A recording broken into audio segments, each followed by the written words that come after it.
اماں آپ تو بلا وجہ پریشان ہو رہی ہیں۔ اس وقت پھوپھو اپنے آپریشن کے سلسلے میں انکل کے پاس امریکہ گئی ہوئی تھیں اور ہم نے ان کو انفارم کرنے کی کوشش تو کی تھی، اور پھر نیو یارک سے وہ لوگ کہیں اور شفٹ ہو گئے تھے، تبھی رابطہ نہیں ہو سکا۔ اماں کی پریشانی کم نہ ہوئی۔ اماں پلیز جتنا سوچیں گی اتنا ہی پریشان ہوں گی۔ آپ تو خود ہی کہتی ہیں کہ اللہ نے ہر کام کا وقت مقرر کر رکھا ہے، اس کی مرضی کے بغیر پتہ بھی نہیں ہل سکتا، تو جو بھی ہوا اس میں اللہ کی منشا شامل تھی۔ بعد میں آپ نے خود ہی منع کر دیا تھا کہ ان کا ابھی آپریشن ہوا ہے، اس وقت بتانا مناسب نہیں۔ حمزہ اماں کو مطمئن کرنے کی کوشش کر رہے تھے۔ ابا بولے شہزانہ اب اس گھر کی بہو ہے، ہماری عزت ہے، کسی قسم کی کوئی بات آپا سے کرنے کی ضرورت نہیں ہے جس سے بہو خود کو ڈیگریڈ فیل کرے۔ آپ بھی حد کرتے ہیں، ہم کیوں کرنے لگے کوئی اونچی نیچی بات؟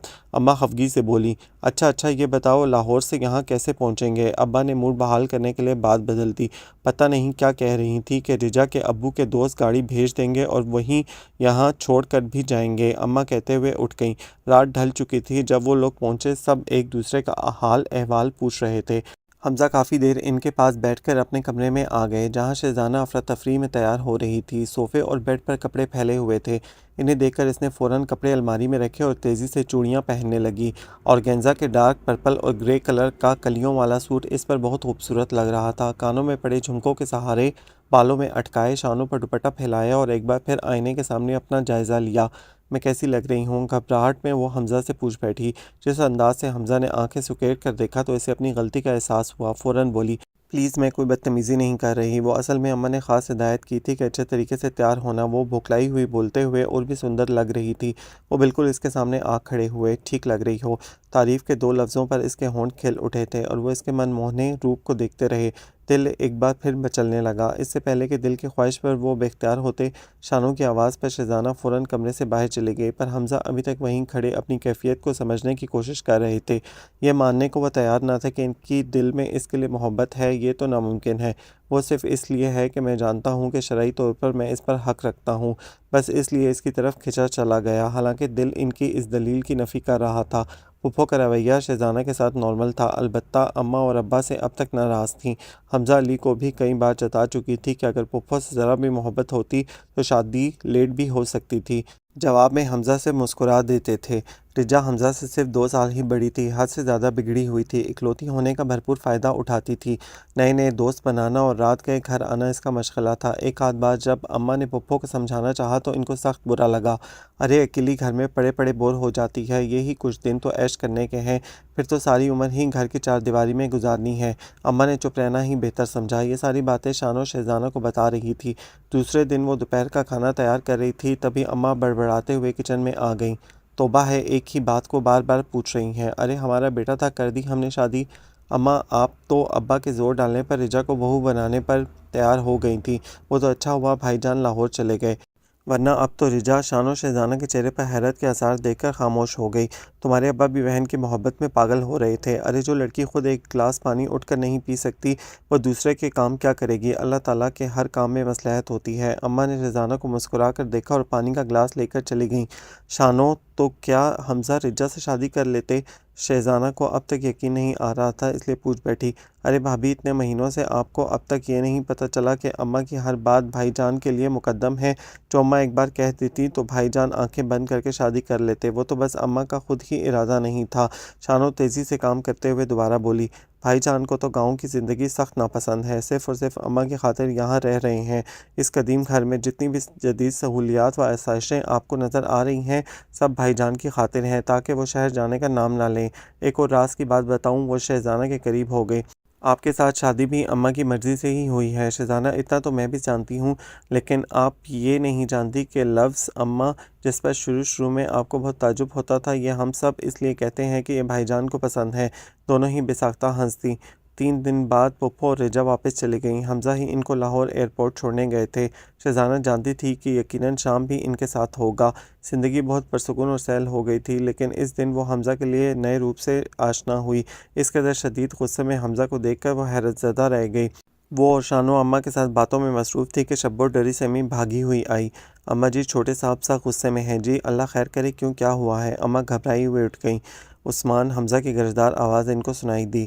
اف، بھائی تو شدید غصے میں ہے اماں۔ شانو کی آواز میں کپاہٹ تھی، رنگ پیلا ہو گیا۔ عثمان آواز کی کرخدگی مزید بڑھ گئی۔ جیسے ہی وہ تینوں بڑے کمرے میں داخل ہوئیں، عثمان بھی گھبرایا ہوا کمرے سے نکل آیا۔ جی، وہ ان کا سرخ ہوتا چہرہ دیکھ کر اتنا ہی کہہ سکا۔ انہوں نے اخبار اس کی طرف پھینکا۔ رول نمبر دیکھ کر اپنا رزلٹ بتاؤ۔ لہجے میں درشتگی تھی۔ مانی شاکی نظروں سے اماں کو دیکھ رہا تھا، چہرے پر ہوائیاں اڑ رہی تھیں۔ دور کھڑی اماں اب پچھتا رہی تھیں کہ انہوں نے حمزہ کو بتا کیوں نہیں دیا کہ مانی نے 2 پیپرز چھوڑ دیے تھے۔ حالانکہ مانی نے کتنی بار اماں کو یاد دلایا تھا، وہ جانتا تھا کہ اگر بھائی سے چھپایا تو رزلٹ آنے پر بھائی سیکھ پا ہو جائیں گے، اور وہی ہوا تھا۔ سنا نہیں کیا کہا ہے میں نے؟ اس کے سر پر پہنچے وہ پوچھ رہے تھے، آواز میں شعلوں کی لپک تھی۔ وہ میں نے 2 پیپرز چھوڑ دیے تھے، مجبوراً مانی کو جواب دینا پڑا۔ ڈیم اٹ، وہ میں جان چکا ہوں۔ I want to know the real reason now. Hamza کا غصہ آسمان کو چھونے لگا۔ وہ وقت نہیں ملا، مانی نے ہکلاتے ہوئے وقتی جواب دیا۔ وقت نہیں ملا؟ حمزہ نے دانت پیستے ہوئے مانی کے جملے کو دہرایا۔ اپنی مصروفیات کی تفصیل بتانا گوارا کریں گے آپ؟ کون سا حل جوتتے رہے ہیں آپ؟ Will you tell me? اور پھر مجھے بے خبر رکھا۔ ساتھ ہی انہوں نے مانی کو بازو سے پکڑ لیا تو شانوں کی ہلکی سی چیخ نکل گئی۔ اماں فوراً آگے بڑھی۔ حمزہ بیٹے، مانی نے مجھے بتا دیا تھا، بس مجھے ہی تمہیں بتانا یاد نہیں رہا۔ اب تو سب ہی کو معلوم ہو چکا اماں۔ کیا فرق ہوا مجھ میں اور دوسروں میں؟ وہ خود کو نظر انداز کیے جانے پر سخت توہین محسوس کر رہے تھے۔ اگر سٹڈیز میں کوئی مسئلہ تھا، کوئی دشواری تھی، تو مجھے کیوں نہیں مطلع کیا؟ کم از کم بات تو کرنی چاہیے تھی، کوئی نہ کوئی حل نکل آتا۔ پر نہیں، یہ خود بہت عقل مند ہو گئے ہیں، سارے فیصلے خود کریں گے، کسی کے مشورے کی ان کو ضرورت نہیں۔ غضب خدا کا مجھے لاعلم رکھا۔ اپنے بڑے بھائی کو ان کی ایگو کو زبردست چوٹ لگی تھی، اس لیے تلملا رہے تھے۔ آواز اب قدرے نیچی ہو گئی تھی، مگر لہجہ اب بھی غصیلا تھا۔ اسی وقت ابا اندر آ گئے تو حمزہ غصہ ضبط کرتے ہوئے باہر نکل گئے۔ ابا کو جب رزلٹ اور حمزہ کے ری ایکشن کا معلوم ہوا تو انہوں نے سارا الزام اماں کو دیا کہ انہوں نے پہلے ہی حمزہ کو کیوں نہیں بتایا۔ ہاں ہاں، جانتی ہوں میری غلطی ہے، پر اتنا غصہ توبہ کتنی بار سمجھا چکی ہوں، اس طرح آپے سے باہر نہ ہوا کرو۔ پورا اپنے دادا پر گیا ہے، سارا گھر ہلا کر رکھ دیا۔ اماں اب تک خود کو کوس رہی تھیں۔ ویسے راز کی بات ہے، جب میں گھر میں داخل ہوا تو 1 منٹ کے لیے مجھے یہی لگا کہ ابا جی گرج برس رہے ہیں۔ ابا کی اس بات پر سب ہی مسکرا دیے۔ ابا کی یہ صرف شہزانہ کو بہت اچھی لگتی تھی کہ وہ ماحول کی کشیدگی کو فوراً خوشگوار بنانے میں ماہر تھے۔ توبہ ہے، آپ بھی بولتے وقت کچھ خیال نہیں کرتے، اماں نے مصنوعی خفگی سے کہا۔ تو کیا غلط کہا ہے؟ یاد نہیں تمہیں اگلے بندے کی بے عزتی بڑی عزت کے ساتھ آپ جناب کر کے کیا کرتے تھے؟ کہتے ہوئے مانی کو مخاطب کیا جو اب تک ٹینس میں تھا۔ مانی بیٹا، زیادہ سوچو مت، بھائی کے غصے سے تم واقف ہو، قصوروار تو واقعی ہم ہیں کہ اسے لاعلم رکھا، اس کا غصہ بھی بجا ہے، بس اب تم باقی کے پیپرز کی اچھی طرح تیاری کرو۔ تم تو جانتے ہو کہ اس کی خواہش ہے کہ تم میڈیکل میں جاؤ، اصل میں زیادہ غصہ اس بات پر آیا ہے کہ اسے بتایا نہیں۔ آپ ٹھیک کہتے ہیں ابا، یہی بات ہے، ورنہ میڈیکل کے لیے تو میرے نمبرز آ ہی جائیں گے۔ اور شہزانہ سوچ رہی تھی کہ اتنی چھوٹی سی بات پر حمزہ غضبناک ہو گئے تھے، مگر شاید یہ بات حمزہ کے لیے چھوٹی یا معمولی نہیں تھی۔ وہ اپنی ذات کے یوں نظر انداز کیے جانے پر برہم تھے۔ اپنی ذات کی اہمیت کے معاملے میں ذرا سی اونچ نیچ ان کی برداشت سے باہر تھی۔ دوسری رات مانی نے سوری کہا تو حمزہ کا موڈ بحال ہوا، وہ بھی اماں موجود تھی شاید اس لیے۔ شہزانہ اب زیادہ محتاط ہو گئی تھی، حمزہ کے غصے سے ڈرنے لگی تھی، اس لیے بلا وجہ تنگ نہیں کرتی تھی۔ اگر کبھی دل کے ہاتھوں مجبور ہو کر کوئی شوخ فکرہ زبان سے پھسل بھی جاتا تو فوراً سوری کر لیتی۔ ایک ایک کر کے ڈھیروں دن گزرتے گئے۔ حمزہ کا MBA کا رزلٹ نکل آیا، ان کی فرسٹ جبکہ شام کی سیکنڈ ڈویژن تھی۔ اسی خوشی میں شام ان سے ملنے چلا آیا۔ اماں ابا بیٹے کی کامیابی پر شاداں تھے۔ رات گئے تک سب خوشخبریوں میں مصروف رہے، پھر آہستہ آہستہ سب اپنے کمروں کی طرف جانے لگے۔ آخر میں صرف شہزانہ اور شام رہ گئے۔ تم آج بہت چپ ہو، خیر تو ہے نا؟ شام نے چھیڑتے ہوئے اس سے پوچھا۔ خیر ہی خیر ہے، تم نے کبھی بتایا ہی نہیں کہ حمزہ غصے کتنے تیز ہیں۔ اور پھر شہزانہ نے سارا قصہ اس کو سنا ڈالا۔ بھئی چودھریوں کا خون ہے، جوش تو مارے گا نا؟ شام مذاق اڑاتا ہوا بولا۔ اب وہ دونوں پچھلے لان میں ٹہل رہے تھے۔ حسب عادت شہزانہ شام کے قریب بیٹھی کہہ رہی تھی، شام کیا واقعی اس کے دل میں میرے لیے کوئی نرم گوشہ نہیں ہے؟ کبھی کوئی جذبہ پیدا ہوگا بھی یا نہیں؟ حسد زدہ لہجہ شام کو پریشان کر گیا۔ ہوگا کیا؟ ہے، اور یقیناً ہے، بس وہ جانتا نہیں، اور اگر کبھی جان بھی گیا تو مانے گا نہیں، کیونکہ وہ ہمیشہ سے چاہا گیا ہے، اس نے کبھی کسی کو چاہا نہیں۔ سب چاہتیں اور محبتیں اسے بآسانی ملتی گئیں۔ اسے اپنی ذات سے محبت ہے، اس لیے خود کو ہر لحاظ سے مکمل دیکھنا چاہتا ہے، اپنی ذات سے وابستہ تمام رشتوں میں کوئی کمی نہیں دیکھنا چاہتا، اگرچہ تم بھی اس کی ذات سے وابستہ ہو چکی ہو۔ مگر شام کیا سوچ رہے ہو؟ میں کیا پوچھ رہی ہوں؟ شہزانہ اس کے بازو کو ہلا رہی تھی۔ میں نے کہا تھا تم سے محبت کبھی یک طرفہ نہیں ہوتی، دوسرے بندے کے دل میں بھی محبت کا سمندر ٹھاٹے مارتا ہے۔ اگر وہ اس کے آگے بند مان لے تو اس کا اظہار ناممکن ہوتا ہے۔ شام کا انداز تسلی دینے والا تھا۔ تو کیا یہ بند کبھی ٹوٹے گا بھی یا نہیں؟ شہزانہ نے انتہائی کمزور آواز میں پوچھا۔ فی الحال ٹوٹنا تو محال ہے، البتہ تمہاری محبت کی طاقتور سچائی سے کمزور ضرور پڑ سکتا ہے، اور ایک وقت آئے گا جب حمزہ خود تمہاری چاک کرے گا، تب سمجھ لینا کہ تمام دیواریں اور بند ٹوٹ چکے ہیں اور تمہاری محبت اسے جیت لے گی۔ شام کے یقین پر شہزانہ کے کٹوروں کے بجھے جگنو چمک اٹھے۔ سچ شام، ایسا ہوگا؟ شہزانہ خوشی سے دیوانی ہو رہی تھی۔ شام، تم اتنے دنوں کے بعد کیوں چکر لگاتے ہو؟ ذرا جلدی آیا کرو، میں نے ڈھیروں باتیں کرنی ہوتی ہیں تم سے۔ شہزانہ نے گلہ کیا تو وہ مسکرا دیا۔ میرے پاس کوئی قارون کا خزانہ نہیں ہے، چھوٹی سی ایک نوکری ہے، اور روز جو تم کو فون کرتا ہوں اس کا بھی بل آتا ہے۔ شام، تم کتنے کنجوس ہو گئے ہو، لے لینا مجھ سے پیسے۔ شہزانہ نے مزید جلایا۔ مجھے اور حمزہ کو صبح لاہور جانا ہے، بہتر یہی ہے کہ میں سو جاؤں۔ چلو تم بھی سو جا کر، شب بخیر۔ شام نے بھی ایک پروپوزل حمزہ کو بتایا تھا کہ میجر کرمانی کے ساتھ ان کی الیک سلیک ہے اور یہ فیکٹری انہی کی ہے۔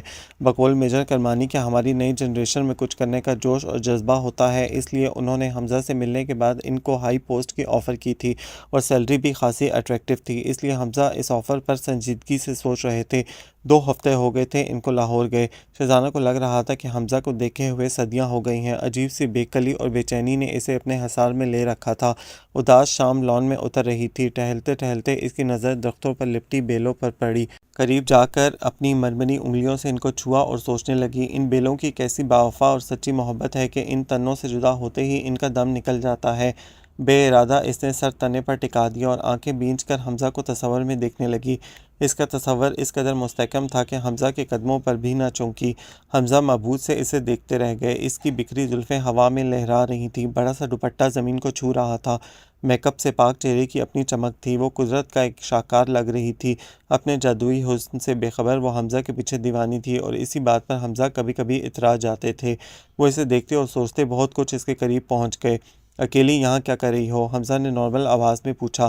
اس نے اپنی بڑی بڑی آنکھوں سے خوابیدگی کے عالم میں دیکھا، پھر پلکوں کی چلمن گرائی۔ اسے لگا یہ اس کا وہم ہے۔ اس کے ذہن میں ایک نظم کے الفاظ گونجنے لگے، کوئی موسم ہو وصل ہجر کا، ہم یاد رکھتے ہیں تیری باتوں سے دل کو آباد رکھتے ہیں، کبھی دل کے صحیفے پر تجھے تصویر کرتے ہیں، کبھی پلکوں کی چھاؤں میں تجھے زنجیر کرتے ہیں، کبھی خوابیدہ شاموں میں، کبھی بارش کی راتوں میں، کوئی موسم ہو تیری یاد سے اس دل کو آباد رکھتے ہیں۔ کیا مصیبت ہے، یہیں سونے کا ارادہ ہے آج؟ انہوں نے بازو سے اس کو جھنجھوڑ کر اونچی آواز میں کہا، تو وہ ہوش میں آ گئی۔ آپ؟ بے یقینی اس کی آنکھوں سے جھلک رہی تھی۔ سب دروازے کھلے ہیں، کہاں ہیں سب؟ آواز میں کوفت نمایاں تھی۔ وہ سب کسی شادی پر گئے ہیں، اس نے بتایا۔ پورا گھر چھوڑ کر اس طرح بے خبر رہتے ہیں، نوکر بھی کوئی نظر نہیں آ رہا؟ وہ برہمی سے بولے۔ مجھے تو اب معلوم ہوا ہے کہ آپ کو اتنی فکر رہتی ہے میری۔ آنکھوں میں چمک اور ہونٹوں پر شوخی تھی۔ اس کا یہ انداز حمزہ کو ایک آنکھ نہ بھاتا تھا۔ یاد رکھو کہ گھر پر کوئی بھی نہیں ہے۔ انہوں نے اچانک ہی اپنا بازو شہزانہ کی کمر کے گرد حائل کر دیا، اور شہزانہ کا سانس رک گیا، جبکہ حمزہ بھی اپنی اس غیر ارادی حرکت پر ساکت ہو گئے تھے، یا شاید دل کے کہے میں آ گئے تھے، مگر اگلے ہی لمحے وہ اندر جا رہے تھے۔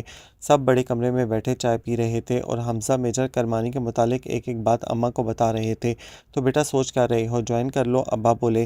ابا جان، جاب کی ڈیمانڈز اور ریکوائرمنٹس بہت زیادہ ہیں، چونکہ ابھی یہ سٹارٹ ہے اس لیے زیادہ دلجمعی سے کام کرنا ہوگا۔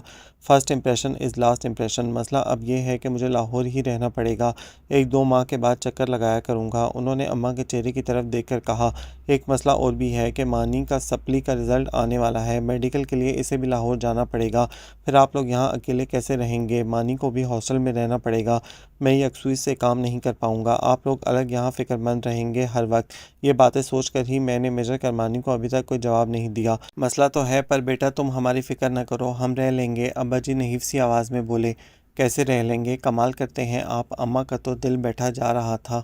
آپ رہ سکتے ہیں، میں اپنے بیٹوں کے بغیر نہیں رہ سکتی۔ کیوں حمزہ، تم رہ لو گے میرے بغیر؟ اماں اب دیدہ ہو گئی، نہیں رہ سکتا، اسی لیے تو جوائن نہیں کیا۔ حمزہ نے سچ کہا۔ سبھی خاموش ہو گئے۔ تبھی اماں نے حمزہ کے دل کی بات کہہ دی، ارے ساری دنیا لاہور میں گھر خریدتی پھر رہی ہے، کیا ہمارے لیے ایک بھی نہیں بچا؟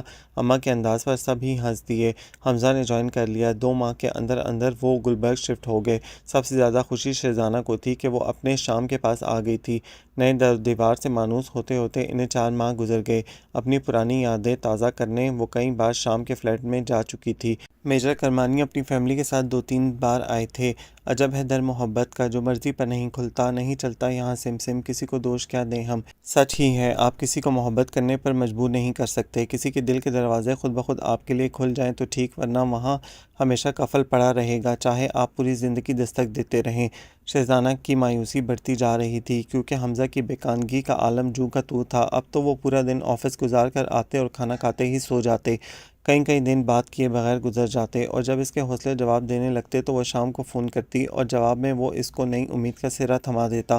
کراچی سے رجا آ گئی، پہلے سے بھی زیادہ بولڈ ہو کر۔ اس نے گھر کی آرائش کو سراہا۔ ابھی اسے آئے ہوئے 3 روز ہی ہوئے تھے کہ پھپھو نے اماں اور ابا کو کراچی بلا لیا، کوئی خاص مسئلہ ڈسکس کرنا چاہتی تھیں، چنانچہ وہ مانی کو ساتھ لے کر اگلے روز ہی روانہ ہو گئے۔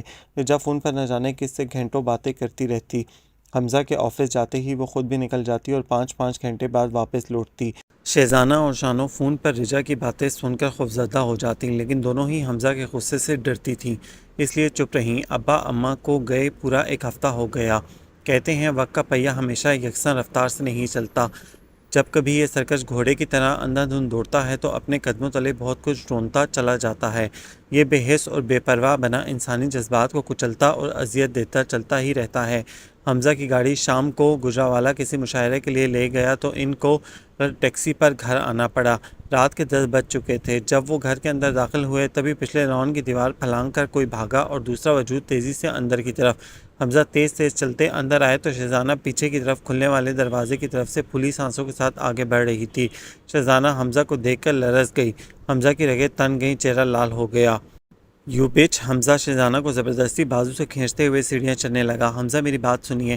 شہزانہ کچھ کہنا چاہتی تھی مگر وہ سن کب رہے تھے۔ اپنے بیڈ روم کا دروازہ لاک کر کے انہوں نے اس کو دونوں بازوؤں سے جھنجھوڑ ڈالا۔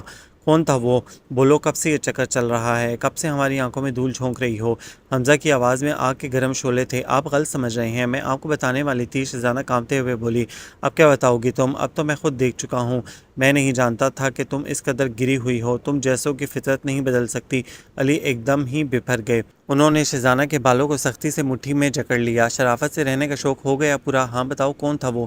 فار گاڈ سیک حمزہ، ہوش میں آئیے، کیا بولے جا رہے ہیں؟ شہزانہ اپنے بال چھڑاتے ہوئے چیخی۔ ہاں ہوش میں تو میں آ گیا ہوں، میں بھی حیران تھا کہ تم اتنے دنوں سے پرسکون کیوں ہو۔ سکون حاصل کرنے کا اتنا چیپ طریقہ تم جیسی چیپ لڑکی ہی تلاش کر سکتی ہے۔ بتاؤ کب سے مل رہی ہو اس سے؟ کوئی پرانی شناسائی ہے یا نہیں؟ حمزہ غصے میں جو منہ میں آیا بولے گئے۔ شٹ اپ حمزہ، آپ نہیں جانتے آپ کیا کہہ رہے ہیں۔ شہزانہ اس قدر گھٹیا الزام پر تڑپ اٹھی۔ جواب میں ایک بھرپور تمانچہ شہزانہ کے گال پر پڑا، اس کا سر چکرا گیا اور لڑکھڑاتی ہوئی الماری سے جا ٹکرائی۔ اگر میں چاہوں تو تمہیں ابھی اور اسی وقت اس گھر سے نکال سکتا ہوں، لیکن تمہارے شام کو بھی تمہارے ان کرتوتوں کا علم ہونا چاہیے۔ بہت طرفداری کرتا ہے تمہاری۔ تمہارا یہ مکروہ روپ اس کو دکھاؤں گا۔ حمزہ کی آنکھوں اور زبان پر نفرت تھی شہزانہ کے لیے۔ انہوں نے ایک بار پھر اس کے بال پکڑ لیے تو شہزانہ کی آنکھوں سے پانی بہنے لگا۔ رونے کا ڈرامہ میرے سامنے مت کرو، بتاؤ کون تھا وہ؟ بولتی کیوں نہیں؟ حمزہ اخلاق کی حدیں پار کر گئے۔ حمزہ آپ جو سمجھ رہے ہیں وہ سچ نہیں ہے۔ میں وہاں اس لیے کھڑی، شہزانہ نے حقیقت بتانا چاہی۔ بکواس بند کرو، اپنی گندی زبان سے میرا نام لے کر ناپاک مت کرو، کل کروں گا تمہارا فیصلہ۔ Get out of my side. انہوں نے خونخوار لہجے میں بولتے ہوئے اسے دروازے سے باہر دھکیل دیا اور دروازہ لاک کر لیا۔ شہزانہ سکتے کی کیفیت میں مانی کے کمرے میں بیٹھی تھی اور حمزہ کے گھٹیا جملے نشتر بن کر اس کے سارے جسم کو لہو لہان کر رہے تھے۔ ایک ایک لفظ شہزانہ کی روح کو گھل کر رہا تھا۔ تو یہ وقت ہے میری تمہاری نظروں میں حمزہ؟ اتنا گرا ہوا سمجھتے ہو مجھے؟ لوز کریکٹر سمجھتے رہے؟ اف، اتنی بے اعتباری کے ذرا سی غلط فہمی پر اتنا بڑا الزام! اس کا مطلب ہے کہ تمہیں مجھ پر رتی برابر بھی اعتماد نہیں، مجھ پر یقین نہیں۔ تو تمہارے گریز کی اصل وجہ یہ تھی۔ ہائے حمزہ، میں نے آپ سے کیوں محبت کی، کیوں اس دل کے کہنے میں آ گئی؟ اس کے دل میں ایک ٹیس سی اٹھی، کاش آپ میری زندگی میں نہ آتے۔ پسند کی شادی کرنے کے جرم میں وقار احمد اور ان کی بیوی کو اپنے رشتہ دار اور گاؤں چھوڑنا پڑا اور وہ لاہور آ گئے، مگر شہزانہ کی پیدائش پر ہی فوت ہو گئیں۔ تو وقار احمد نے اپنی غربت سے چھٹکارا حاصل کرنے کے لیے ناجائز طریقے سے دولت حاصل کرنا شروع کر دی۔ جیسے جیسے دولت بڑھتی گئی وہ شہزانہ سے لاپرواہ ہوتے گئے۔ آیا وغیرہ کے بچوں کے ساتھ وہ پلتی رہی۔ پھر یوں ہونے لگا کہ سال کے 8-9 مہینے وقار احمد باہر گزارتے اور وہ تنہا بڑی ہوتی گئی۔ ہاں، بچپن سے شام اس کے ساتھ تھا، ہر خوشی اور غم کا وہ ساتھی تھا، اس کا دوست محافظ اپنا تھا۔ شام نے ہی اسے سکھایا کہ اپنی عزت کی حفاظت کیسے کرنی ہے، اپنا کردار اپنی نظروں میں بلند رکھو، اور وہ شام کے بتائے ہوئے سانچے میں ڈھلتی چلی گئی۔ وقت گزارنے کے لیے وہ ہر جگہ ایڈمیشن لیتی مگر پڑھتی کم ہی تھی۔ شام نے ہی اس کا تعارف حمزہ علی سے کروایا تو وہ ایک ٹک دکھے گئی۔ ڈارک میرون شرٹ کے ساتھ بلیک پینٹ میں وہ بہت جچ رہے تھے۔ پہلی بار وہ کسی سے متاثر ہوئی تھی اور پھر اس نے صرف حمزہ کی خاطر کی یونیورسٹی میں ایڈمیشن لے لیا۔ وقار احمد کا ناجائز پیسہ اور نام ایسے موقعوں پر کام آتا تھا۔ دن گزرنے کے ساتھ ساتھ شہزانہ کی حمزہ کے لیے محبت دیوانگی کی شکل اختیار کرتی گئی۔ حمزہ کو اس کی یہ حرکتیں سخت ناپسند تھیں۔ وہ اسے صرف وقتی پسند اور لگاؤ کہتے رہے، اس لیے کبھی اس کی حوصلہ افزائی نہ کی۔ الوداعی تقریب میں وہ ایک اپسرا لگ رہی تھی۔ سفید نفیس سے گھاگھرے چولی پر سفید ہی موتیوں کا کام تھا۔ جدید فیشن کے بڑے بڑے جھمکے، بڑا سا دوپٹہ، مناسب میک اپ نے اس کے حسن کو چار چاند لگا دیے تھے۔ حمزہ کا دل اس کے جادوئی حسن سے مرعوب ہو گیا اور بار بار اس کو دیکھنے کے لیے مچلنے لگا۔ وقت رخصت جب شام نے سنجیدگی سے بات کی تو حمزہ کو سخت ناگوار گزرا۔ دیکھو شام، میں اب تک صرف اور صرف تمہاری خاطر اس کو ٹالریٹ کرتا رہا ہوں۔ اس طرح کی لڑکی میرا آئیڈیل نہیں ہے۔ مجھے سوبر اور ڈیسنٹ لوگ پسند ہیں، اور پھر یہ خوشی میری ماں کی ہے۔ میں ان کی پسند کو ترجیح دینا چاہتا ہوں، پلیز مائنڈ مت کرنا۔ شام کو ایک کرن دکھائی دی، یعنی اماں کسی بھی لڑکی کے ساتھ تمہاری شادی کرتے تمہیں منظور ہوگی؟ آف کورس، حمزہ نے کہا، چاہے وہ لڑکی شہزانہ ہی کیوں نہ ہو۔ شام نے اس کو ٹٹولا، ہاں کوئی بھی ہو، مجھے کوئی اعتراض نہیں ہوگا۔ حمزہ نے کندھے اچکائے اور پھر شام نے اماں ابا کو شہزانہ کے متعلق ایک ایک بات بتا دی، کچھ بھی نہ چھپایا۔ اور جب شام کے کہنے پر اماں نے شہزانہ کے معصوم چہرے کو دیکھا تو وہ ان کے دل میں اتر گئی اور حمزہ علی کی ہو گئی۔ ابا نے جب کچھ لینے سے انکار کر دیا تو وقار احمد نے 5 لاکھ شہزانہ کے اکاؤنٹ میں جمع کروا دیے اور خود ہمیشہ کے لیے امریکہ سیٹل ہو گئے۔ رات کا تیسرا پہر شروع ہو چکا تھا۔ سوچ سوچ کر اس کا دماغ پھٹنے لگا تھا۔ اس نے دونوں ہاتھوں سے سر دبایا۔ اتنی تذلیل اور توہین پر وہ اپنی ہی نظروں میں گر گئی تھی۔ مسلسل رونے سے اس کی آنکھیں سوج گئی تھیں۔ تبھی اذان کی آواز سنائی دی تو اسے یاد آیا کہ کتنی ہی فجر کی نمازوں میں اس نے رو رو کر رب سے حمزہ کو مانگا تھا، یا اللہ تو ہی بتا کہ مجھ سے ایسا کون سا گناہ سرزد ہوا ہے جو تو نے یہ ذلت میرے دامن میں ڈال دی۔ میں نے محبت کی، کیا یہی میری خطا ہے؟ میرے دل میں جذبہ پیدا کرنے والا بھی تو ہی ہے۔ کیوں تو نے میرے دل کو حمزہ کے لیے دھڑکایا؟ کیوں؟ اور وہ بلک بلک کر رو دی۔ شانو، ایک کپ چائے دو، حمزہ نے شانو سے کہا تو وہ بھائی کے اتنے سویرے اٹھنے پر حیران رہ گئی۔ ابھی صرف 6 ہی بجے تھے۔ آپ کی طبیعت تو ٹھیک ہے؟ سرخ آنکھیں اور مزمل چہرہ دیکھ کر شانو پریشان ہو گئی۔ ٹھیک ہے، ایک پین کلر دے دو۔ کیا تم رات کو جلدی سو گئی تھیں؟ حمزہ نے جواب دے کر ساتھ ہی سوال کر ڈالا۔ جی، ہلکا سا ٹیمپریچر تھا، اس لیے بھابھی نے دوا دے کر جلدی سلا دیا، شانو نے وجہ بتائی۔ حمزہ، میرا دل واپس جانے کو چاہ رہا ہے، پلیز آپ ذرا کنفرم کریں کہ کتنے بجے کی فلائٹ ہے کراچی کی؟ رجا 8 بجے ہی اٹھ گئی تھی۔ ایک فلائٹ ابھی 12 بجے کی ہے اور ایک رات کی ہے، انہوں نے پوچھ کر بتایا۔ میرا خیال ہے 12 بجے کی مناسب رہے گی۔ حمزہ نے بھی اس کا جانا بہتر سمجھا، اس لیے رکنے پر اصرار نہ کیا۔ اوکے شانو، خدا حافظ، شہزانہ کو میرا پیار کہہ دینا۔ رجا حمزہ کے ساتھ ٹیکسی میں بیٹھ گئی۔ گاڑی کے گیٹ سے نکلتے ہی شانو فوراً اوپر آئی۔ شہزانہ کی حالت دیکھ کر وہ پریشان ہو گئی۔ فلو کے ساتھ بخار بھی ہو گیا ہے آپ کو؟ شانو نے ماتھا چھوتے ہوئے کہا۔ وہ جو بھی سمجھی تھی شہزانہ کے لیے اچھا ہی تھا۔ کافی دیر سے حمزہ شام کا انتظار کر رہے تھے۔ کافی دیر بعد شام آیا۔ یہ لو تمہاری گاڑی کی چابی۔ تھینکس۔ چابی حمزہ کی طرف اچھال کر وہ صوفے پر بیٹھ گیا۔ میں تمہارا ہی انتظار کر رہا تھا، اوپر آؤ۔ حمزہ کے اجنبی انداز پر شام چونک گیا۔ شانو لان میں پودوں کو پانی دے رہی تھی۔ ان دونوں کے اندر آتے ہی شہزانہ اٹھ کر سیدھی کھڑی ہو گئی۔ اس کی سوجی ہوئی آنکھیں، بکھرے بال، پیلا رنگ دیکھ کر شام کا دل زور سے دھڑکا۔ کیا ہوا ہے؟ وہ شہزانہ کے قریب گیا۔ شہزانہ خاموش رہی۔ یہ سب کیا ہے حمزہ؟ شام نے غصے سے حمزہ سے پوچھا۔ اس سے پوچھو، انہوں نے شہزانہ کی طرف تنفر سے دیکھ کر کہا۔ مگر شہزانہ چپ رہی۔ تبھی حمزہ کا ضبط جواب دے گیا تو وہ عالم جوش میں شہزانہ کی طرف بڑھا اور بازو پکڑ کر پورا ہلا دیا۔ بتاؤ شام کو اپنا کارنامہ تاکہ یہ بھی تمہارا اصلی چہرہ دیکھ لے، بتاؤ۔ دھاڑتے ہوئے انہوں نے اس کو شام کی طرف دھکیل دیا۔ اگر شام اس کو تھام نہ لیتا تو وہ یقیناً گر جاتی۔ یہ کیا طریقہ ہے بات کرنے کا؟ آخر صاف صاف بتا کیوں نہیں دیتے؟ ایسی کون سی قیامت آ گئی ہے جو تم یوں آگ بگولا ہو رہے ہو؟ شام بھی غصے سے بولا۔ قیامت ہی سمجھ لو۔ پوچھو اس سے کہ کل رات کے اندھیرے میں یہ کس کے ساتھ مصروف گفتگو تھی، کیا کر رہی تھی یہ وہاں اس کے ساتھ؟ حمزہ کی آواز میں چنگاریاں تھیں۔ بند کرو اپنی بکواس، خبردار جو تم نے ایک اور بھی لفظ کہا۔ شرم نہیں آتی تمہیں اپنی بیوی کے بارے میں ایسا کہتے ہوئے؟ شام ایک دم ہی بھڑک اٹھا۔ جو سچ ہے وہ سچ ہے، تم تو صرف سن رہے ہو، میں نے اپنی آنکھوں سے دیکھا ہے۔ ویسے بھی تمہیں صرف حقیقت سے آگاہ کرنا تھا تاکہ تم مجھے بعد میں قصوروار نہ ٹھہراؤ۔ اب یہ ہمارا میاں بیوی کا معاملہ ہے، تم درمیان میں نہ آؤ تو بہتر ہے۔ حمزہ کے سرد لہجے میں کہے ہوئے الفاظ پر شام کو یقین نہیں آ رہا تھا۔ شام تم بتاؤ۔ شہزانہ کی نحیف سی آواز شام کو سنائی دی تو اس کو اپنا وجود واقعی غیر اہم لگا اور وہ شاکی نظروں سے شہزانہ کو دیکھتے ہوئے کمرے سے باہر نکل گیا تو اس کا دل ڈوبنے لگا، آنکھوں میں سمندر ٹھاٹے مارنے لگا۔ میں مزید کوئی بات نہیں کرنا چاہتا، تمہارا وجود میرے لیے ناقابل برداشت ہے، چلی جاؤ یہاں سے، حمزہ سپاٹ آواز میں حکم دے رہے تھے۔ نہ جانے کیسے شہزانہ میں اتنی ہمت آ گئی کہ وہ چیخ پڑی، چلی تو میں جاؤں گی یہاں سے حمزہ علی، مگر یہ ذلت کا داغ اپنے ساتھ نہیں لے کر جاؤں گی۔ آپ میری زبان سے اس گناہ کا اقرار سننا چاہتے ہیں جو میں نے کیا ہی نہیں۔ بڑا مان ہے نا آپ کو اپنے خون پر، اپنے خاندانی اعلیٰ رتبے پر، خود کو عزت و شرافت کا ٹھیکیدار سمجھتے ہیں تو سن لیجئے، آپ کے اپنے خون نے آپ کی عزت کو اچھالا ہے، اس کا گلا خشک ہو گیا۔ بکواس بند کرو، جان نکال دوں گا تمہاری اگر۔ وہ اس کی طرف بڑھے، شہزانہ کانپتے ہوئے دروازے کے قریب پہنچ گئی۔ کیوں نکالیں گے آپ میری جان؟ کیا کیا ہے میں نے؟ اگر جان نکالنے کا اتنا ہی شوق ہے اور اپنی عزت اتنی عزیز ہے تو جائیے اپنی اس عزت دار گھرانے کی بیٹی رجا کو نکالیے، جس کے یہ سب کرتوت ہیں، جو یہاں صرف اور صرف لیڈی ڈاکٹر سے اپنا علاج کروانے آئی تھی، کل بھی وہی تھی باہر۔ شہزانہ کا سانس پھول گیا تھا مگر ہانپتی ہوئی بولے چلی گئی، لیکن وہ تو ایک شریف زادی ہے، وہ کچھ بھی کرے جائز ہے، کیا فرق پڑتا ہے؟ فرق تو ہم جیسی چیپ لڑکیوں کو پڑتا ہے جن کے والدین کے پاس دولت ہوتی ہے، عزت نہیں۔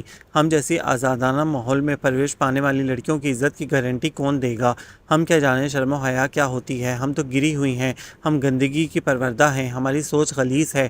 وہ اپنے ہاتھوں کو دیکھتے ہوئے بولی، ہمارا وجود ناپاک ہے۔ وہ ہذیانی انداز میں کہتی ہوئی دروازے سے باہر نکل گئی۔ حمزہ جو حقیقت جان کر اب تک شوق تھے شہزانہ کی طرف بڑھے۔ نہیں، آپ مجھے ہاتھ مت لگائیں، آپ بھی ناپاک ہو جائیں گے۔ وہ تیزی سے پیچھے ہٹی، آپ کا گھر بھی گندا ہو گیا، سب گندا ہو گیا۔ وہ پیچھے ہٹتے ہوئے بولے جا رہی تھی، میرے ہاتھ کون پاک کرے گا؟ شام، شام، آپ نے میرے شام کو چھین لیا، میرا شام چلا گیا، شام، شام۔ وہ ہنسیانی انداز میں چیخ پڑی۔ حمزہ کے بڑھتے ہوئے ہاتھوں سے بچنے کے لیے وہ پیچھے ہٹی تو سیڑھیوں سے لڑکتی ہوئی نیچے جا گری۔ میں پوچھتی ہوں ایسی کون سی بات ہو گئی جو بہو اس حالت کو پہنچ گئی؟ اماں 20ویں بار یہ سوال کر چکی تھی۔ ڈاکٹر تو کہہ رہے ہیں کہ کوئی شدید ذہنی صدمہ پہنچا ہے۔ حمزہ تم نے غصے میں کہیں کچھ نہیں کہہ دیا؟ ابا نے پوچھا۔ حمزہ نظر نہیں ملا پا رہے تھے۔ میں تم سے کچھ پوچھ رہا ہوں حمزہ، ابا نے سختی سے پوچھا۔ وہ اصل میں حمزہ ابھی 2 لفظ ہی بول پائے تھے کہ ڈاکٹر صاحب اندر آ گئے۔ ہوش و آواز کی دنیا سے ناتا توڑے لیٹی شہزانہ کو دیکھا اور بولے، شی از ریئلی شاکڈ۔ شکر کریں نروس بریک ڈاؤن نہیں ہوا ان کا، آج دوسرا دن ہے، انہیں ہر حال میں کل تک ہوش آ جانا چاہیے، ورنہ یہ کومے میں بھی جا سکتی ہیں۔ سب ہی سکتے میں آ گئے۔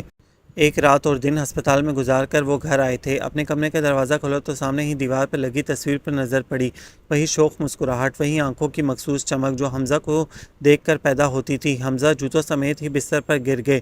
اف، یہ کیا کیا میں نے؟ آؤ دیکھا نہ تاؤ، اور اس پر اتنا گھٹیا الزام لگا دیا، اس کے کردار پر شک کیا۔ تف ہے تم پر حمزہ، تم جانور بن گئے تھے، اس پر ہاتھ بھی اٹھا دیا۔ غصے نے تمہیں اندھا کر دیا، تمہاری سوچنے سمجھنے کی صلاحیتیں سلب ہو گئیں، یہ ہے تمہاری ذہنیت، کمظرفی کی انتہا کر دی تم نے۔ کتنا مان تھا شام کو تم پر، اپنے اکلوتے دوست کو بھی گوا بیٹھے۔ شام، ویئر آر یو؟ خود کو لعنت ملامت کرتے ان کی آنکھیں بند ہو گئیں۔ شام اس دن سے نہ جانے کہاں غائب ہو گیا تھا، نہ آفس میں ملتا اور نہ ہی فلیٹ پر۔ تیسرے دن صبح ہی حمزہ شام کے پاس پہنچ گئے۔ شام ملول سا دکھائی دے رہا تھا، حمزہ کو دیکھا مگر بولا کچھ نہیں۔ شرمندہ کرنے کا یہ طریقہ بہت اچھا ہے۔ حمزہ کو اپنی غلطی کا احساس ہو چکا تھا، لیکن شام خاموش رہا۔ کتنی بار تمہیں فون کیا، تم ملتے ہی نہیں۔ وہ شہزانہ اسپتال میں ہے 2 دن سے، وہ ہچکچاتے ہوئے بتا رہے تھے۔ حیرت ہے ابھی تک زندہ ہے۔ شام کے کہنے پر حمزہ کو پھر اپنی زیادتی یاد آ گئی اور ان کا سر جھک گیا۔ تم نے کبھی کسی سے بے غرض بے لوث محبت کی ہے جیسی میں شہزانہ سے کی، اور شہزانہ نے مجھ سے؟ بچپن سے لے کر شادی تک میں نے اسے گرم سرد ہواؤں سے بری نظروں سے بچایا۔ شام نہ جانے کیا کہنا چاہ رہا تھا کہ حمزہ بول اٹھے، میں یہ سب جانتا ہوں شام، لیکن تم یہ نہیں جانتے کہ جب وہ 8ویں کلاس میں تھی تو گھر کے ایک نوکر نے اس کا ہاتھ پکڑ کر بدتمیزی کرنے کی کوشش کی۔ وہ تو وقت پر میں پہنچ گیا اور وہ خبیث بھاگ گیا۔ جانتے ہو حمزہ، پورے 2 دن وہ بخار میں جلتی رہی، اپنے ہاتھوں کو ناپاک کہتی رہی۔ اس وقت میں نے یہاں اس نے اپنے سینے کی طرف اشارہ کرتے ہوئے کہا، اس کے سارے آنسو جذب کیے، ماں کی طرح سمجھایا، بھائی بن کر تسلی دی، اور ایک دوست نے اس کے ہاتھوں کو دھویا، اور جب فقط کلمہ پڑھ کر پھونک ماری تو اس سے سکون آ گیا۔ اس نے اپنے ہاتھوں کو پاک مان لیا۔ شام کا گلا رند گیا مگر وہ چپ نہ رہا۔ تب میں نے اسے بولڈ بنا دیا کہ لڑکی کی عزت سے بڑھ کر کچھ نہیں ہوتا۔ اس کو اونچ نیچ سمجھانے والا صرف میں تھا۔ چادر میں لپٹی ڈری سہمی لڑکیوں پر بآسانی فکرے کسے جاتے ہیں کیونکہ وہ شرافت میں برداشت کر جاتی ہیں، مگر بولڈ اور فل کانفیڈنٹ لڑکیوں کے ساتھ بدتمیزی کرنے سے پہلے لڑکے 10 بار سوچتے ہیں کہ کہیں لینے کے دینے نہ پڑ جائیں۔ بولو کیا برا کیا میں نے؟ حمزہ کو جواب نہ دے پائے تو شام پھر بول اٹھا، شہزانہ نے تم کو بے پناہ چاہا، 9 ماہ اور 15 دن ہو گئے ہیں نا تمہاری شادی کو، اس نے کبھی تم سے کچھ مانگا؟ تم نے اسے کیا دیا؟ ذلت، بے رخی، محرومی؟ میں ایک فرد، اس کا کل خاندان ہوں، تم نے سارے خاندان کے سامنے اس کو بے عزت کر دیا۔ اتنا گھٹیا الزام، وہ بھی بے بنیاد، میری دوستی کا بھی تم نے پاس نہیں رکھا۔ شام سے ضبط کرنا مشکل ہو رہا تھا اور حمزہ سے کچھ بولا نہیں جا رہا تھا۔ تم جاؤ حمزہ، مجھے اپنی دعاؤں پر یقین ہے، اسے کچھ نہیں ہوگا، جاؤ۔ اور حمزہ بھاری قدموں سے واپس آ گئے۔ تیسرے روز مغرب کے وقت اسے ہوش آیا اور ایک ہفتہ اسپتال میں رہ کر اماں اسے گھر لے آئیں۔ نقاہت اور کمزوری کے باعث فی الحال وہ شانوں کے کمرے میں رہ رہی تھی۔ اصل واقعہ اور بات کا کسی کو بھی علم نہ ہو سکا، کیونکہ شانوں نے سب کو یہی بتایا کہ رجا کی وجہ سے بھائی جان نے بھابھی پر غصہ کیا کہ وہ راتوں کو دیر سے آتی تھی اور ان کو کیوں لا علم رکھا۔ چونکہ سب ہی حمزہ کے جنونی غصے سے واقف تھے، اس لیے مزید پوچھنا بیکار سمجھا۔ البتہ ابا نے حمزہ کو سختی سے تنبیہ کی کہ آئندہ اس طرح کی حرکت نہیں ہونی چاہیے۔ دن تو آفس میں گزر جاتا، مگر رات حمزہ کا ضمیر ملامت کرتا، ہر گزرتا دن اس کے پچھتاوے میں اضافہ کر دیتا تھا۔ اب تو ہر پل دلی اور ذہنی اذیت پہنچا رہا تھا کہ پچھلے 3 دن سے وہ اپنے کمرے میں آ گئی تھی۔ وہ اس کا سامنا کرنے سے گریز کرتے، اس لیے رات کو لیٹ آتے تو شہزانہ سو چکی تھی۔ شام اور شہزانہ دونوں نے ہی حمزہ سے بات نہ کرنے کی قسم کھا رکھی تھی، شاید، اور حمزہ روز ہی بات کرنے کے لیے الفاظ ڈھونڈتے رہ جاتے۔ اس وقت بھی حمزہ اپنی زیادتی پر کوڑ رہے تھے، زیادہ سگریٹ نوشی کے باعث ان کو نیند نہیں آ رہی تھی اور یوں ہی آڑے تھچے سے بیڈ پر لیٹے تھے کہ شہزانہ اندر آئی، الماری سے اپنا نائٹ ڈریس نکالا، باتھ روم جانے سے پہلے بولی، میں یہاں رہنا نہیں چاہتی، میرے اکاؤنٹ میں اب تک پاپا کی دی ہوئی رقم موجود ہے، میں پاپا کے پاس جانا چاہتی ہوں ہمیشہ کے لیے۔ حمزہ سناٹے میں آ گئے، سنبھل کر کھڑے ہوئے اور بولے، دیکھو ہر انسان سے غلطی ہوتی ہے، میں مانتا ہوں کہ جو ہوا اچھا نہیں ہوا، forget it. Forget it? Shahzana کا چہرہ کربناک ہو گیا۔ یاد ہے آپ کو میں نے آپ کی ذات پر چھوٹا سا جملہ کہا تھا تو آپ کتنا غصہ ہوئے تھے؟ اگر آپ میرا پاسپورٹ وغیرہ بنوا دیں گے تو آپ کے لیے ہی بہتر ہے، ورنہ ہم جیسی لڑکیوں کے لیے لاہور کے راستے نئے نہیں ہیں۔ شہزانہ پلیز، تم یوں بیٹھے بٹھائے اتنا بڑا فیصلہ اکیلے نہیں کر سکتی۔ کیوں نہیں کر سکتی؟ آپ بھول رہے ہیں آپ کی زندگی میں آنے کا فیصلہ بھی میں نے تنہا ہی کیا تھا، اور اب آپ کی زندگی سے نکلنے کا فیصلہ بھی میرا اپنا ہے۔ شہزانہ کا لہجہ بے لچک تھا۔ یہ ٹھیک ہے، مگر اس وقت تمہارا کوئی اور نہیں تھا، مگر اب تمہارے ساتھ دوسرے بہت سے رشتے جڑے ہیں، اماں، ابا، مانی، شانو، یہ سب اب تمہاری ذات کا حصہ ہیں۔ اور پھر شام، تم ان سے الگ نہیں رہ سکتی۔ حمزہ اب تھوڑے فاصلے پر کھڑے اس کو سمجھانے کی کوشش کر رہے تھے، ہماری خود ساختہ سوچ ہے کہ ہم کسی دوسرے کے بغیر نہیں رہ پائیں گے۔ دیکھ لیں شام کے جانے سے مجھے کیا فرق پڑا ہے، اور جن رشتوں کی آپ بات کر رہے ہیں وہ تو سب آپ کی بدولت میرے تھے، اور آپ تو کبھی میرے ہوئے ہی نہیں۔ اس کے گلے میں نمکین پانی جمع ہونے لگا، نہ جانے کیسے آپ میرے وجود کو اس گھر میں برداشت کر رہے ہیں۔ حمزہ اپنے ہی کہے ہوئے الفاظ سن کر نادم ہو گئے اور شہزانہ کا بازو تھام لیا۔ فیصلہ میں کر چکی ہوں کہ مجھے اس گھر میں نہیں رہنا، اور آپ کو ہم جیسی گری ہوئی لڑکیوں سے فاصلہ رکھ کر بات کرنی چاہیے۔ اس نے ایک جھٹکے سے اپنا بازو چھڑایا اور باتھ روم کا دروازہ بند کر لیا۔ شہزانے کے ہٹیلے اور کسیلے لہجے نے حمزہ کے حوصلے پست کر دیے کہ وہ تو حالات کو سدھارنے کا سوچ رہے تھے، ابھی تو وہ محبت جیسے جذبے سے آشنا ہوئے تھے۔ کچھ دن سے سنجیدہ شہزانہ ان کو اچھی لگنے لگی تھی، وہ اس کو ایسا ہی دیکھنا چاہتے تھے، پروقار اور ڈیسنٹ سی ملائمت سے بولتی ہوئی وہ دن بدن ان کو دل کے زیادہ قریب محسوس ہوتی، اور پھر دل نے چپکے سے اس کی محبت کا اعتراف کر لیا تو وہ کتنے سرشار ہو گئے تھے۔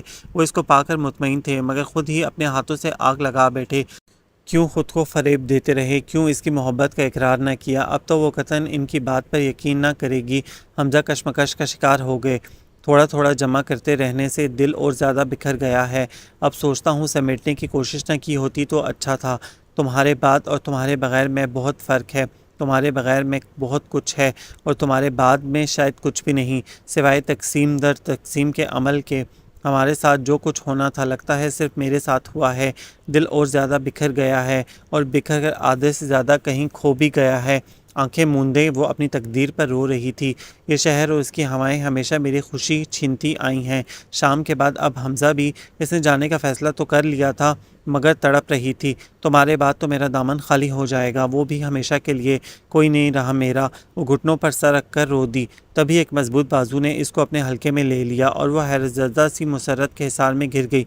شام، وہ اس کے سینے سے لگی رو رہی تھی، اور دور کھڑے حمزہ کے ہونٹوں پر ہلکی سی مسکراہٹ نمودار ہوئی کہ بڑی منت سماجت کے بعد طرح طرح کے واسطے دے کر وہ شام کو منانے میں کامیاب ہوئے تھے۔ شام کو اماں ابا سے خوب ڈانٹ پڑی، ہزاروں گلے شکووں کے جواب میں صرف یہ کہا، اب تو میں آ گیا ہوں، جو سزا دینی ہے دے لیں۔ جب وہ اور شام تنہا رہ گئے تو اس نے شام کو اپنے ارادے کے متعلق بتایا کہ وہ امریکہ جانا چاہتی ہے۔ دماغ خراب ہو گیا ہے تمہارا، کیا ضرورت ہے وہاں جانے کی؟ شام غصے سے بولا۔ تو پھر کہیں اور کسی دوسرے شہر میں کوئی گھر لے دو، میں بس یہاں نہیں رہنا چاہتی، اینڈ اٹ از فائنل۔ اس کے قطعی انداز پر شام سوچ میں پڑ گیا۔ اماں ابا اور شانو میجر کرمانی کے گھر گئے ہوئے تھے اور مانی کمبائن اسٹڈی کے لیے اپنے دوست کے پاس، اور وہ لان کے تاریک کونے میں کرسی پر سر جھکائے خالی الذہن بیٹھی تھی کہ گھاس پر دو سفید پاؤں دیکھ کر وہ چونک گئی، مگر سر نہ اٹھایا۔ یہاں اندھیرے میں کیا کر رہی ہو؟ حمزہ آہستگی سے سوال کرتے ہوئے پنجوں پر بیٹھ گئے، مگر اس نے کوئی جواب نہیں دیا۔ کیا سوچ رہی ہو؟ وہ اس کے جھکے ہوئے سر کو دیکھ کر بولے، مگر وہ خاموش رہی۔ اتنی نفرت ہو گئی ہے مجھ سے کہ بات تک کا جواب نہیں دینا چاہتی، ہونی بھی چاہیے ہوں جو بہت برا، میری غلطی بھی تو ناقابل معافی ہے، but believe me I am shameful myself. اس وقت سچویشن کچھ ایسی تھی کہ میں آؤٹ آف کنٹرول ہو گیا۔ میں مانتا ہوں کہ قصور میرا ہے۔ حمزہ رک کر پھر بولے، میں نہیں جانتا کہ تم میرا یقین کرو گی یا نہیں، لیکن میرے دل میں کبھی بھی اس سے پہلے تمہارے متعلق کوئی شک نہیں آیا۔ پرامید نظروں سے اس کی طرف دیکھا کہ شاید وہ کچھ کہے، مگر وہ یوں ہی بیٹھی رہی۔ تب وہ دھیرے سے بولے، شاز میں اپنے متعلق مزید کوئی صفائی پیش نہیں کرنا چاہتا، but I am feeling guilty. میں نے تمہیں بہت ہرٹ کیا ہے، سوری فار آل دیٹ۔ شہزانہ نے اپنی سماعت پہ یقین کرنے کے لیے ان کی طرف دیکھا۔ Extremely sorry and I really mean it. Hamza نے اس کے چہرے سے نظریں ہٹائے بغیر اس کے یخ بستہ ہاتھ پر اپنا ہاتھ رکھ دیا۔ حمزہ نے اپنے گھٹنے زمین پر ٹکا دیے تھے۔ پلیز شاز ناٹ فار گومی، میں وعدہ کرتا ہوں آئندہ کبھی ایسا نہیں ہوگا، میں اپنے غصے کو ہمیشہ کے لیے ختم کر ڈالوں گا، آئی سویئر۔ وہ تھوڑا قریب ہوئے تو شہزانہ نے ایک جھٹکے سے اپنا ہاتھ کھینچ لیا اور اندر چلی آئی، اور حمزہ کی ساری امیدیں ٹوٹ گئیں۔ میجر کرمانی نے اپنے بیٹے کیپٹن حماد کا پرپوزل شانوں کے لیے بھیجا تو گویا گھر میں خوشی کی لہر دوڑ گئی، کسی کو کوئی اعتراض نہ تھا، اس لیے ایک ہفتے بعد منگنی کی تاریخ طے پا گئی۔ شہزانہ منگنی کی تیاریوں میں بھرپور حصہ لے رہی تھی، البتہ اس کے ساتھ اس کا رویہ ہنوز ویسا ہی تھا۔ حمزہ کو شاید کوئی ہلکی سی امید تھی۔ منگنی کا نائٹ فنکشن تھا، اس لیے عشاء کے بعد سب تیاریوں میں مصروف تھے۔ شام شہزانہ اور شانوں کو بیوٹی پارلر چھوڑنے گیا تھا، اور حمزہ تیار ہوتے ہوئے سوچ رہے تھے کہ اس کمرے کی ہر چیز بے جان اور بے رنگ ہو گئی ہے، ان کے دل کی ویرانی اب کبھی ختم نہیں ہوگی، یہ دل اب کبھی آباد نہیں ہو سکے گا۔ مایوسی نے ان کو اپنی لپیٹ میں لے لیا۔ مہمان آ گئے تھے، شہزانہ اور شانوں اب تک نہیں آئی تھیں۔ شام نظر آیا تو وہ اس کی طرف لپکے۔ کیا مسئلہ ہے یار، ایسے کاموں میں دیر سویر تو ہو ہی جاتی ہے، آ گئی ہیں دونوں، وہ دیکھو بٹھا دیا ہے شانوں کو مہمانوں کے درمیان، شام نے اشارہ کر کے بتایا، مگر حمزہ اماں سے بات کرتی شہزانہ کو دیکھ رہے تھے۔ اپنی بصارت پر وہم ہونے لگا، ایک مسرت انگیز احساس ان کے اندر دوڑ گیا، خوشی ان کے چہرے سے عیاں ہو رہی تھی۔ شانوں کی شاپنگ کے سلسلے میں جب بھی لبرٹی گئے تو ایک ڈریس پر ان کی نظر اٹک جاتی اور دل میں شہزانہ کی شبیہ ابھرتی۔ راجستھانی سٹائل کی لائٹ گولڈن کلر کی پشواز جس پر نازک سا گولڈن اینڈ میرون کمبینیشن میں کام تھا، دل کی خواہش پر انہوں نے ڈریس کے ساتھ ساتھ ڈمی کی پہنی ہوئی جویلری اور چوڑیاں تک خریدی تھیں، مگر اسے دینے کا حوصلہ خود میں پیدا نہ کر پائے اور پیکٹ کیوں ہی الماری میں رکھ دیا۔ چوڑی دار پاجامے اور ہاف سلیوز میں مسکراتی وہ ان کے دل میں اترتی گئی۔ میں نے کہا تھا نا کہ بحث مباحثے اور دلیلوں سے نہیں محبت سے جیتو، شام نے کہا۔ تھینکس یار۔ حمزہ نے شام کو گلے سے لگا کر شکریہ ادا کیا۔ تبھی انہوں نے شہزانہ کو اوپر جاتے دیکھا تو فوراً لپکے۔ الماری کا دروازہ بند کر کے وہ اپنی دھن میں پلٹی تو حمزہ کو اچانک اپنے سامنے دیکھ کر ڈر گئی۔ اف، جان نکال دی آپ نے میری۔ شہزانہ نے سینے پر ہاتھ رکھ کر سانس بحال کیا۔ مگر آپ نے تو ہمارے مردہ جسم میں جان ڈال دی ہے، وہ بڑے سکون سے بولے۔ ایک نظر ان کو دیکھ کر وہ جانے کے لیے بڑھی تو انہوں نے راستہ روک لیا۔ وہ جھنجھلاتی ہوئی دوسری طرف بڑھی، مگر وہ خود ہی دیوار بن گئے۔ کیا حرکت ہے یہ، اس نے غصے سے کہا۔ یہی تو میں جاننا چاہتا ہوں کہ یہ کیا حرکت ہے کہ ایک بندہ تڑپتا رہا اور آپ مزے لوٹتی رہیں، معاف کر دیا تھا تو بتایا کیوں نہیں؟ مخمور لہجے میں پوچھتے ہوئے حمزہ نے اس کی آنکھوں میں جھانکا۔ یہ کس نے کہا آپ سے کہ معافی مل گئی؟ اس نے پھر امتحان میں ڈال دیا۔ تمہاری ان آنکھوں کی چمک نے، وہ اعتماد سے بولے۔ آنکھوں کی زبان کب سے پڑھنے لگے ہیں؟ شہزانہ نے پوچھتے ہوئے الماری کے ساتھ ٹیک لگا دی۔ جب سے اس دل نے اعتراف کیا ہے کہ تم ہی اس کی مکین ہو۔ وہ اس کے سندر چہرے پر نظر جمائے سامنے آ کر بولے، آپ دل بھی رکھتے ہیں، اسٹرینج۔ کاجل لگی اپنی کٹورا سی آنکھوں میں حیرت سموئے اس نے بے یقینی سے پوچھا۔ حمزہ اس کے انداز پر مسکرائے اور بولے، بالکل جناب، اسی دل کے ہاتھوں مجبور ہو کر تو معذرت کی تھی جو آپ نے قبول کر لی۔ ابھی تک تو نہیں کی، قبول کی جا سکتی ہے اگر، اس نے شرارت سے ان کے الجھے ہوئے چہرے کی طرف دیکھ کر جملہ مکمل کیا، اگر آپ ایک بار پھر معذرت کی اپیل کریں تو۔ اس کی مسکراہٹ گہری ہو گئی۔ Now it is not fair. اگر یہی خواہش آپ ہر روز کرنے لگی تو چہرے کے تاثرات عجیب سے تھے. مانا کہ تمہاری محبت میں نے خود کو بہت چینج کیا ہے، بٹ آئی تھنک اتنا بھی نہیں بدلا کہ روز.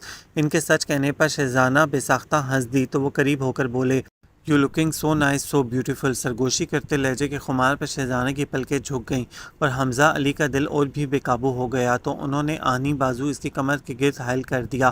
حیا کے سارے رنگ چہرے پر نمایاں ہو گئے. شکریہ، بہت بہت شکریہ. دھیمے مخمور سرگوشیانہ انداز میں کہے گئے الفاظ پر شہزانہ نے استفسارانہ نظروں سے ان کی طرف دیکھا تو وہ مسکرائے اور بولے، میرے اس دل کو آباد کرنے کا. ان کے سحر انگیز لہجے اور بولتی آنکھوں نے اس کو کچھ کہنے کے قابل نہ چھوڑا. اس نے اپنی شرم چھپانے کے لیے انہی کے کشادہ سینے میں پناہ لے لی. یہ ناول آپ سب کو کیسا لگا؟ کمنٹ میں اپنی تفصیلی رائے کا اظہار ضرور کریں. ہمیں بے صبری سے انتظار رہے گا. ہمارے چینل کو سبسکرائب کریں. آپ کو اگر یہ ویڈیو اچھی لگی تو اس کو لائک کریں، شیئر کریں، اور آپ کسی بھی اپنی پسندیدہ رائٹر کا ناول اگر سننا چاہتے ہیں تو ہمیں کمنٹ میں اپنی پسند ضرور بتائیں، کیونکہ ہم آپ کی پسند پر وہ ناول ضرور شیئر کریں گے. ہمیں بہت خوشی ہوگی. بہت جلد ملیں گے ایک خوبصورت نئے زبردست ناول کے ساتھ.